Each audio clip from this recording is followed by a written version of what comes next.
요즘에 4차 산업혁명이라는 말이 화두입니다. 요즘 시대가 4차 산업혁명 시대입니다. 1차 산업혁명은 물과 전기로 생산을 기계화했습니다. 그리고 2차 산업혁명은 전기를 사용해서 대량 생산, 매시브 프로덕션을 한 것입니다. 3차 산업혁명은 전기 정보 기술을 이용해서 생산을 자동화, 오토메이션 한 것을 말합니다. 그리고 4차 산업혁명은 물리학, 디지털, 생물학의 경계를 허무는 시너지를 이루는 기술혁명의 시대를 말합니다. 요즘은 인공지능, Artificial Intelligence라는 그 영역에서 엄청난 발전을 이루었습니다. 우리는 얼마 전 구글의 인간지능이 세계 챔피언 바둑기사 한국의 이세돌을 압도적으로 이기는 것을 뉴스를 통해서 보았습니다. 자동으로 운전이 되는 무인 자동차가 완성되었습니다. 하늘을 나는 드론을 가지고 이미 아마존에서는 택배 서비스를 시도하고 있습니다. 인간의 모습을 닮아져서 인간을 돕는 휴머노이드 로봇 기술이 점점 발전해 가고 있습니다. 사람들은 이 신기술에 열광을 합니다. 이 신기술들이 인간의 삶을 획기적으로 바꿔놓고 있습니다. 이 모든 것이 인간의 육신의 생활을 편하게 하고 유익을 줍니다. 앞으로도 우리가 상상하지 못했던 일들이 정말 엄청나게 빠른 속도로 일어날 것입니다. 우리가 영화 속에서만 그리던 그러한 일들이 현실이 되어서 우리 속에 다가올 것입니다. 그러나 중요한 것은 아무리 문명이 발전해도 그것이 인간을 편하게 하지만 인간을 구원할 수 없다는 사실입니다. 과학의 발전이 자동적으로 영적인 발전을 가져오는 게 아니라는 것입니다. 뿐만 아니라 새로운 지식, 새로운 테크놀로지가 인간을 행복하게 만들어주지 않습니다. 사람은요, 아무리 환경이 좋고 아무리 좋은 시설이 있고 아무리 좋은 것들을 가져도 그것만으로 인간이 행복해질 수 없습니다. 인간의 구원과 인간의 참 행복은 오직 하나님을 알 때 그때만 있게 되는 것입니다. 왜냐하면 우리가 그런 존재로 지음을 받았기 때문에 그렇습니다. 사람이 진짜 행복하려고 하면 가장 필요한 것은 하나님을 아는 지식이 먼저 있어야 하는 것입니다. The first thing we need more than anything else is the knowledge of God. 그래서 성 어거스틴은 내가 당신을 발견할 때 비로소 참 행복을 얻습니다. 이렇게 고백을 했던 것입니다. 세상에 아무리 많은 것을 알고 아무리 많은 것을 가질지라도 하나님을 아는 지식이 없으면 인간은 구원은 받지도 못하고 또 참 행복도 인간에게 없다는 것입니다. 본문에 보면 바울이 아테네에서 복음을 전합니다. 아테네는 당시 세계 3대 도시 중에 하나였습니다. 서양 사상의 중심지로서 소크라테스, 플라톤, 아리스토텔레스 같은 위대한 철학자들이 여기서 나왔습니다.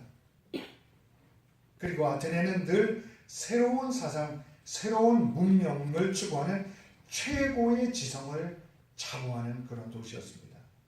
그런데 16절에 보면 바울은 아테네에 와서 그 도시를 보고 격분했다고 합니다. 아테네는 어마어마한 도시였습니다. 엄청나게 볼거리를 많은 그런 도시였습니다. 그런데 바울이 그 화려함과 웅장함에 감명을 받은 것이 아니라 격분했다고 이렇게 본문을 기록하고 있습니다. 그 이유는 아테네의 우상이 가득했기 때문에 그렇습니다. 온 도시가 우상 천지였습니다. 겉은 화려하지만 속은 썩고 영적으로는 너무나도 어두웠습니다. 네로 시대의 아테네 광장에 공중 우상 퍼블릭 아이돌만 300개가 넘었다고 합니다. 그리고 신상이 3만 개가 넘게 놓여 있었다고 합니다. 당시 최고의 지식을 가지고 있던 도시가 문제는 정작 하나님을 아는 지식이 없었던 것입니다. 그러나 겉은 화려하지만은 내적으로는 엉망진창의 도시가 되어 있었던 것입니다. 바울은 격분을 가지고 어디로 갔습니까? 바로 회당과 장터입니다. 장터란 원어로 아고라라고 하는데 고대에서 만남의 장소입니다. 장사를 하기 위해서, 비즈니스를 하기 위해서 사람들이 만나는 장소요. 또한 사람들이 이런저런 대화를 하기 위해서 모이는 장소입니다. 철학자들도 이곳에 모여서 대화를 나누며 자기의 사상을 나눕니다. 바울도 이 장터에 가서 복음을 증거합니다. 여기서 아테네 최고의 지성인들과 논쟁, 디베이트를 통해서 예수님에 대해서 이야기합니다. 18절에 보면은 이 철학자들은 에피쿠로스 학파와 스토아 학파라고 했습니다.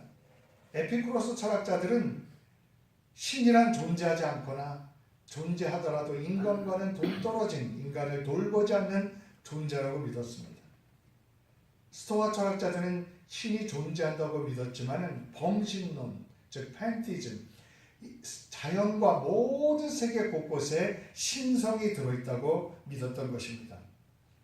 스토아학자들은 인간이 이성의 능력을 통해서 법을 지키며 윤리적으로 살아갈 때 그때는 행복할 수 있다, 이렇게 믿었던 것입니다. 그러나 정작 이렇게 위대한 철학자들이 넘치는 아테네는 우상과 신상이 넘치는 영적 암흑의 땅이었던 것입니다. 최고의 지성이라는 아테네 철학자들은 바울이 전하는 복음을 이해하지 못했습니다. 이해하기는커녕 바울을 비웃고 깔보았습니다. 어떤 사람들은 바울을 말쟁이라고 했습니다. 이 말은 헬라어에서 도랑에 떨어진 곡식을 주워먹는 새를 의미합니다. 새가 모이를 도랑에 떨어진 것을 주워먹듯이 이것저것 단편적인 지식을 가지고 와서 사람들 앞에 자랑하는 말쟁이라고 이렇게 비웃었던 것입니다. 그나마 조금 태도가 좋은 사람들은 바울이 이방신을 전하나 보다 이렇게 바라보았습니다. 아테네 사람들은 부활이라는 말을 전혀 알지 못했습니다. 바울이 말하는 부활이 무슨 신의 이름인 줄 알았습니다. 그래서 바울이 예수를 말하고 부활을 말할 때 부활이라는 신과 예수라는 신을 증거하나 보다 이렇게 생각했던 것입니다. 19절에 보면 사람들은 바울을 데리고 아레오바고라는 광장으로 갑니다. 헬라어로 용사의 언덕이라는 그러한 광장인데 아고라에서 16계단을 올라가야 됩니다. 여기에 올라가면 평평한 넓은 광장이 있습니다. 이 아레오바고에는 아테네의 최고 법정이 있었는데 이곳은 재판만 하는 것이 아니라 일종의 시청 역할을 하는 도시의 중심지였습니다. 사람들은 바울을 이곳으로 데려가서 새로운 것에 관해서 이야기를 들어보고자 합니다. 바울은 몰려든 사람에게 말을 할 수 있는 기회가 얻었습니다. 사람들은 도대체 저 말쟁이가 뭐 새로운 것을 말하나 보자 하고 바울을 쳐다보기 시작합니다. 21절에 보면 모든 아덴 사람과 거기서 나그네던 외국인들이 가장 새로운 것을 말하고 듣는 것 외에는 달리 시간을 쓰지 않음이더라, 이렇게 말합니다. 아테네 사람들은 그야말로 최신식, 최첨단의 지식에 열광한 도시였습니다. 오죽하면 누가는 아테네에서는 아테네 사람들뿐만 아니라 외국인들까지도 가장 새로운 것을 말하고 듣는 것 외에는 달리 시간을 쓰지 않는다, 이렇게 기록하고 있습니다. 그들은 새로운 것을 아는데 전력을 했습니다.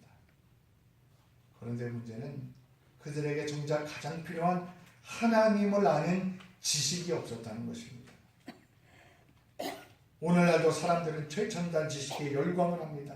신기술이 등장할 때마다 뉴스가 들썩거립니다.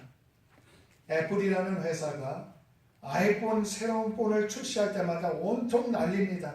사람들이 하룻밤 전부터 줄을 서서 밤새도록 기다립니다.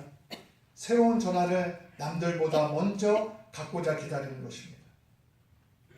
그러나 오늘날 사람들은 자신의 영혼의 구원을 위해서 그렇게 애타게 노력하고 줄을 서서 기다리지 않습니다.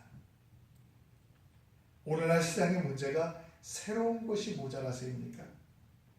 새로운 것이 인간을 구원해 줍니까? 세상의 문제는 새로운 지식과 기술이 없어서가 아닙니다. 세상의 문제는 예전에도 그랬듯이 하나님을 아는 지식이 없기 때문에 그렇다는 것입니다. 아무리 좋은 것을 가져도 인간은 그것을 가지고 망치고 파괴합니다. 세상이 흘러갈수록 새로운 과학 지식이 인간을 풍요롭게 합니다. 옛날에는 고칠 수 없던 병들을 고칩니다. 이제는 평균 연령 100세 시대를 향해서 인류가 가고 있습니다. 이런 점에서 과학의 발전은 하나님의 선물입니다. 축복입니다. 그러나 그 지식이 과연 인간을 구원할 수 있습니까? 인간은 과학의 발전으로 20년을 더 살아도 여전히 죽는 존재입니다. 한편 아직도 이전에는 없던 병들이 자꾸 생겨납니다. 지구상의 한쪽은 잘 먹고 잘 살지만 반대쪽은 마치 원시 시대처럼 살아갑니다. 아직도 범죄는 끊임없이 일어나고 사람들은 더 악해져 가고 있습니다.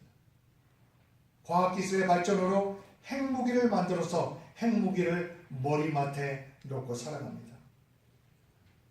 결국 인간은 새로운 지식, 새로운 문명, 새로운 기술로서 인간을 개혁할 수 없다는 것이 자명합니다. 사람에게 가장 필요한 것은 새로운 지식이 아니라 하나님을 아는 지식인 것입니다. 예수님께서 요한복음 8장 32절에 진리를 알지니 진리가 너희를 자유롭게 하리라 말씀했습니다. 사람에게 필요한 것은 바로 진리, 하나님을 아는 지식인 것입니다. 하나님을 아는 지식이 있을 때만 인간은 변화되고 새로워질 수가 있습니다. 하나님을 아는 지식이 있을 때만 거기에 진짜 행복이 있고 성공이 있는 것입니다. 세상의 모든 문제는 하나님을 아는 지식이 없기 때문에 그렇습니다. 그렇다면 우리가 어떻게 하나님을 아는 지식을 발견합니까? 예수 그리스도께서 이 땅에 오셔서 우리에게 하나님을 보여주셨습니다. 그리고 하나님께 가는 길을 가르쳐 주셨습니다. 오늘날 화성을 탐사하는 시대가 됐습니다. 언젠가 내다는 데에 한 회사가 화성을 탐사해 그곳에 살 사람을 모집했습니다. 그런데 무려 2만 명이 넘는 사람이 많은 돈을 내고 화성 탐사에 지원을 했다고 합니다. 그런데 화성에 가면 거기에 인간을 구원할 신세상이 있습니까? 아닙니다. 그것은 그냥 새로운 또 하나의 땅일 뿐인 것입니다. 인간을 구원하는 진리는 화성에 있는 것이 아닙니다. 인간을 구원하는 진리는 오직 예수 그리스도께 있는 것입니다. 그 진리의 길을 십자가와 부활을 통해서 예수님께서 보여주셨습니다. 그러므로 우리는 세상의 다른 어떤 것보다 예수 그리스도를 알아야만 구원과 행복을 알게 되어 있는 것입니다. 아테네는 당시 세상의 가장 지성적인 도시였지만 그 도시를 우상이 가득 채우고 있었습니다. 얼마나 많은 신들을 섬겼는지 나중에는 하다못해 알지 못하는 신 unknown god까지도 제단을 만들어 놓고 섬기고 있었습니다. 혹시라도 빠뜨린 신이 있어서 그 신이 분노할까 봐 걱정이 돼서 unknown god, 알지 못하는 신에게 제단을 만들어 놓고 섬기는 어리석은 일을 하고 있었던 것입니다. 과학자로 활동하다가 목사가 된 한 목사님의 글을 읽어보았습니다. 자기가 연구하던 역동의 우주항공과학연구소가 있었다고 합니다. 이곳에서 무궁화호 인공위성을 제작하고 미국 항공우주국의 도움을 받아서 지구 궤도에 쏘아 올립니다. 그런데 놀라운 것은 인공위성을 쏘아 올리기 전에 최고의 과학자들이 모여서 한 일이 돼지머리를 올려놓고 고사를 지내더라는 것입니다. 그러면서 이분이 깨달은 이야기를 합니다.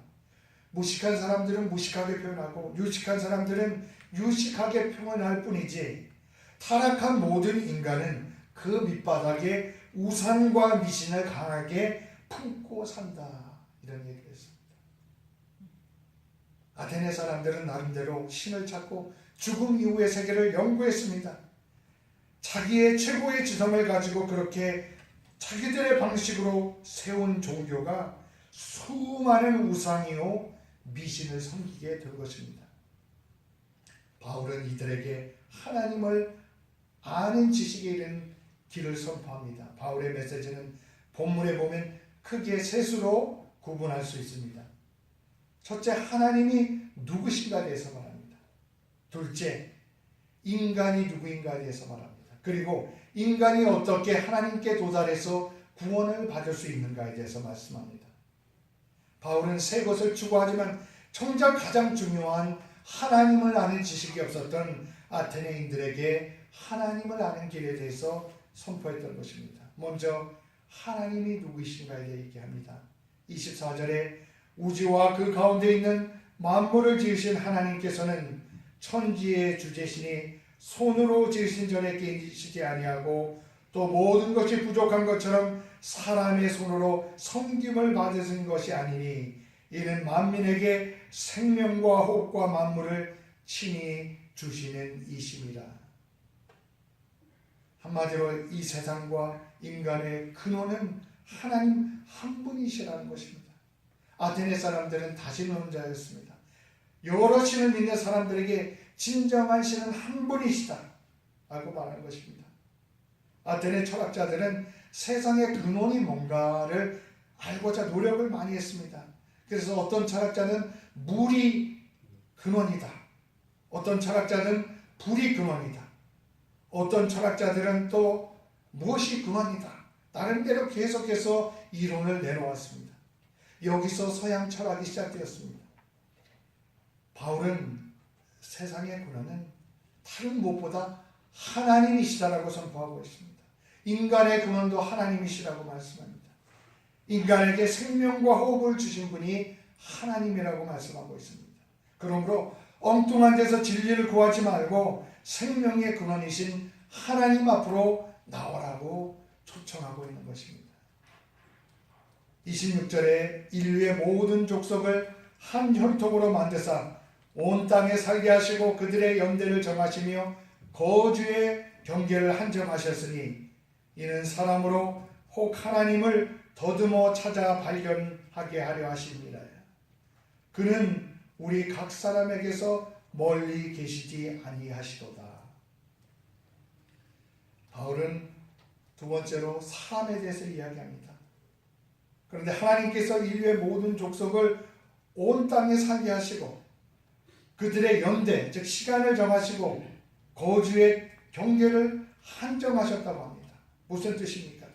우리가 20세기 또는 21세기에 이 땅에 태어나고 사는 것은, 그리고 특별히 이 해리스버그 지역에 이렇게 모이는 것은 이것까지도 하나님의 섭리하에 있다는 것입니다. 내가 이민을 와서 내 뜻대로 온 것 같지만 내가 이 시간 이 자리에 살아가고 있는 것은 다 거기에 하나님의 섭리가 있다는 것입니다. 그런 점에서 지금 우리가 이 자리에 미국의 이민자로 있는 것도 다 하나님의 섭리하에 있는 것입니다. 우리가 에이시안으로서 그것도 한국인으로 태어난 것도 하나님의 섭리입니다. 거기다 이곳 먼 곳 미국 땅까지 와서 살게 된 것이 하나님의 섭리인 것입니다. 이곳에 와서 우리가 성공하도록 하나님께서 축복하셨습니다.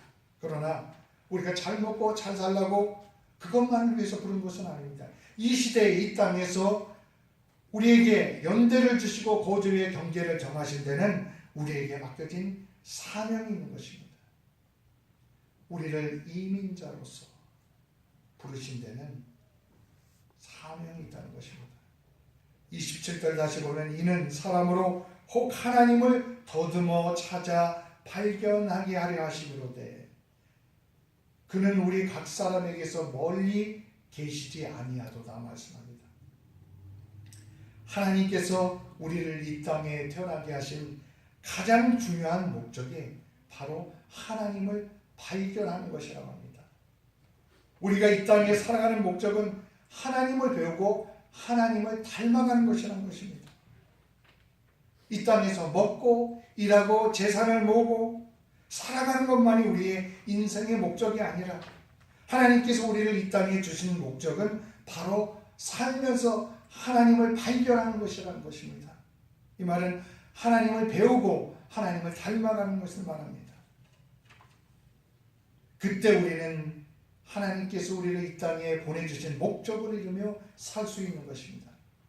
이것이 없는 인생은 다 내 목적, 내 목표만을 추구하며 살아가는 인생이 되는 것입니다. 하나님을 위해 더듬어 찾아 발견하게 하려 함이라고 합니다. 더듬는다는 말은 영어로 하면 groping, 깜깜한 어둠 속에서 문을 찾듯이 더듬더듬거리면서 찾아가는 것을 말합니다. 죄로 인해서 영적으로 눈이 어두워 한치 앞도 못 보는 우리 인간들입니다. 그 인생들이지만 더듬어서 하나님을 발견하도록 그렇게 하셨습니다. 그러나 다행인 것은 하나님은 멀리 계시지 않으신다고 말씀합니다. 우리가 어둠 속에서 길 찾듯 더듬거리며 가지만 하나님은 멀리 있는 것이 아니라 우리 가까이 옆에 와 있으시다고 말씀합니다. 하나님께서 우리에게 다가와 계시기 때문입니다. 그래서 예수님의 별명이 임마누엘입니다. 우리와 함께 하시는 분입니다. 하나님께서는 우리 마음에도 계시고 가정에도 계시고 사회에도 계시고 교회에도 계십니다. 예레미야서 23장에 보면 하나님께서 나 여호와가 말하노라 사람이 내게 보이지 아니하려고 누가 자기를 은밀한 곳에 숨길 수 있겠느냐. 나 여호와가 말하노라 나는 천지에 충만하지 아니하냐 말씀합니다. 하나님은 이미 우리에게 곳곳에 수많은 모습으로 가까이 와 계시다는 것입니다. 그 하나님을 찾고 더듬어 발견하라는 것입니다. 여기에 인생의 목적이 있고 여기에 인간의 행복이 있고 여기에 인간의 구원의 길이 있다는 것입니다. 우리가 어떻게 하나님을 깨닫고 발견하게 됩니까? 가장 중요한 길은 바로 하나님의 말씀입니다. 요한복음 5장 39절에 보면 너희가 성경에서 영생을 얻는 줄로 생각하고 성경을 연구하거니와 성경이 곧 내게 대하여 증언하는 것이라고 말씀하셨습니다. 상고하라는 말은 study diligently, 열심히 공부하라는 것입니다. 어쩌다 내가 기분 좋을 때 성경책 펴보고 안 보고 싶으면 덮고 그런 것이 아니라 하나님의 말씀을 꾸준히 열심히 공부하라는 그런 말씀인 것입니다.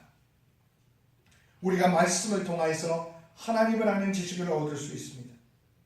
또한 기도하는 삶이 우리가 하나님을 아는 지식을 얻는 길입니다.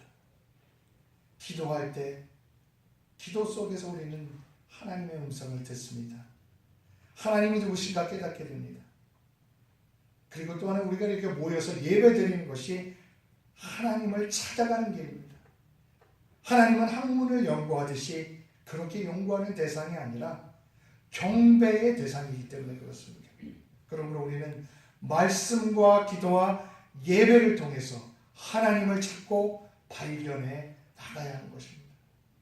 이렇게 선포한 바울은 마지막에 회개를 촉구합니다. 인간이 하나님을 발견하고 만나려면 연구만 해서 되는 것이 아니라 삶의 변화가 있어야 한다는 것입니다. 우상 숭배의 삶을 회개하라는 것입니다. 부활하신 주님을 영접하라고 합니다. 삶의 변화를 통해서 진심으로 회개하고 주님을 영접할 때 그때만 우리에게 하나님을 아는 참다운 지식이 있게 되는 것입니다.